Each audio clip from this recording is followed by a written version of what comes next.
अब इंसानों में कर दिया जाए कि जो इंसान 6 फुट का वो तो इंसान है और जो 5.5 फीट का वो इंसान नहीं है। तो इंसान और अरावली में क्या फ़र्क है? इंसान सांस लेता है, अरावली सांस लेती है। और फिर एक प्रतियोगिता शुरू की जाएगी कि अरावली ढूंढो प्रतियोगिता, कि अरावली को ढूंढा जाए। क्यों? अरावली फिर तो दिखेगी नहीं, उसे खोजना पड़ेगा। अरावली पर्वत श्रृंखला, जिस हिमालय को हम देखते हैं सीना चौड़ा की और सर ऊंचा की, जो हमारी रक्षा में सदैव खड़ा है, उससे भी बहुत पुरानी, तकरीबन हमारी मानव जाति से भी बहुत पुरानी, तकरीबन 2.5 अरब वर्ष पुरानी अरावली पर्वत श्रृंखला गुजरात से शुरू होकर राजस्थान के मध्य से होकर हरियाणा और दिल्ली तक जाती है। तकरीबन 800-900 किलोमीटर की ये पर्वत श्रृंखला है और ये 2 भागों में बांटती है। इसके पश्चिम में तो मरुस्थल रह जाता है और पूर्व में मैदानी क्षेत्र हैं, नदियाँ हैं, उपजाऊ क्षेत्र है। जो दिल्ली में जो राष्ट्रपति भवन बना हुआ है रायसीना हिल पर, वो भी इस अरावली पर्वत श्रृंखला पर बना हुआ है। अरावली पर्वत श्रृंखला एक विंड बैरियर के रूप में काम करते हैं। यह अरावली पर्वत श्रृंखला ही है जिसने उत्तर भारत को रेगिस्तान होने से रोक रखा है।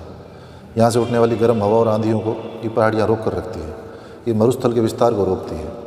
साथ ही ये इस क्षेत्र में वर्षा के लिए अनुकूल वातावरण तैयार करती है और वर्षा का जो जल आता है उसके ज़मीन में पुनर्भरण में भी ये पहाड़ियाँ सहयोग करती है। बनास, लूणी, साबरमती, साखी जैसी अनेक छोटी और बड़ी नदियों का उद्गम स्थल है। यह अनेक वन अभ्यारण्य इसकी गोद में है। कुंभलगढ़ है, सरिस्का है, जयपुर में अनेक वन अभ्यारण्य। इसके साथ ही तेंदुआ, चिंकारा, जंगली बिल्लियाँ, ऐसे सैकड़ों जीव जंतुओं का ये ठिकाना है।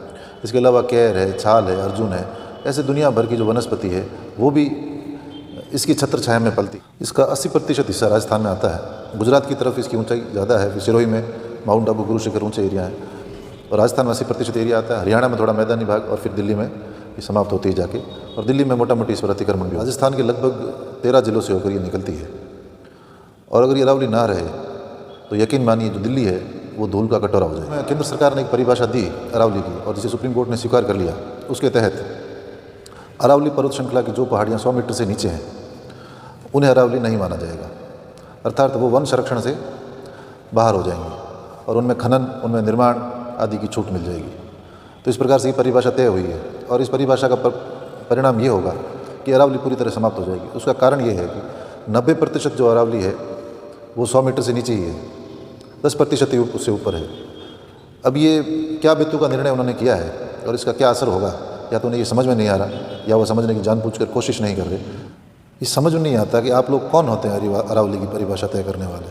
कोई अब इंसानों में कर दिया जाए कि जो इंसान 6 फुट का वो तो इंसान है और जो 5.5 फीट का वो इंसान नहीं है। तो इंसान और अरावली में क्या फ़र्क है? इंसान सांस लेता है, अरावली सांस लेती है। वो लाखों जीव जंतुओं का सहारा है, उसके कारण से हम जीवित हैं। हम इसकी छत्र छाया में पले हैं, बड़े हैं। हमारा गौरव है, हमारा मस्तक है, हमारा माथे का मोड़ है अरावली। ये सीधे सीधे हमारे घरों पर हमला है और इस प्रकार का निर्णय है कि जो 100 मीटर से कम है उसे काट दिया जाए। तो होगा ये कि कहीं पर चोटी आपको दिखेगी और फिर अनेकों किलोमीटर तक साफ होगा, फिर एक चोटी नजर आएगी और फिर एक प्रतियोगिता शुरू की जाएगी कि अरावली ढूंढो प्रतियोगिता, कि अरावली को ढूंढा जाए। क्यों? अरावली फिर तो दिखेगी नहीं, उसे खोजना पड़ेगा। और फिर जो आंधियाँ हैं, फिर जो मरुस्थल बढ़ेगा, फिर जो वर्षा का जो सिस्टम है सारा, वो पैटर्न सारा बदलेगा। उसका परिणाम कौन भुगतेगा? इससे आप करना क्या चाहते हो कि सिर्फ खनन, सिर्फ निर्माण, यही जीवन है? आपसे कुछ अच्छा नहीं हो पाता, आप व्यवस्थाओं में कुछ अच्छाइयाँ नहीं ला सकते।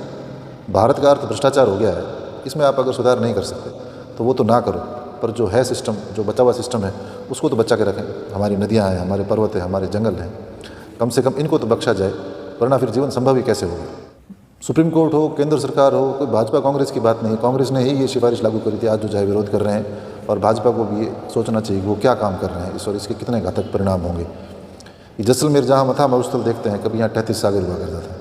तो ये सोचना चाहिए व्यक्ति को कि समय हमेशा एक सा नहीं रहता, आपके निर्णय आने वाली पीढ़ियों को प्रभावित करते हैं। सुप्रीम कोर्ट ने जो ये परिभाषा स्वीकार की है उसका चहुं ओर विरोध हो रहा है, जनमानस में आक्रोश है। हाँ ठीक है, वो भी मैदानों में नहीं आ रहा, सोशल मीडिया पर वो पूरी तरह से नज़र आता है। और सरकारें कहीं ये सोचती है कि अरावली का भी वोट नहीं लगता इसलिए कोई फ़र्क नहीं पड़ता, पर हमारा तो वोट लगता है। कल को ये सारे लोग सड़कों पे आएंगे, आंदोलन होंगे और ये उग्र आंदोलन होगा। तो उस आंदोलन से बचाने के लिए आप शीघ्र इस निर्णय को पलटें, अरावली का मान सम्मान बचाए रखें। अरावली हमारा घर है, हमारा मस्तक है, हमारे माथे का मोड़ है। अरावली के मान सम्मान, अरावली के स्वाभिमान में किसी भी प्रकार की चोट हम कतई बर्दाश्त नहीं करें।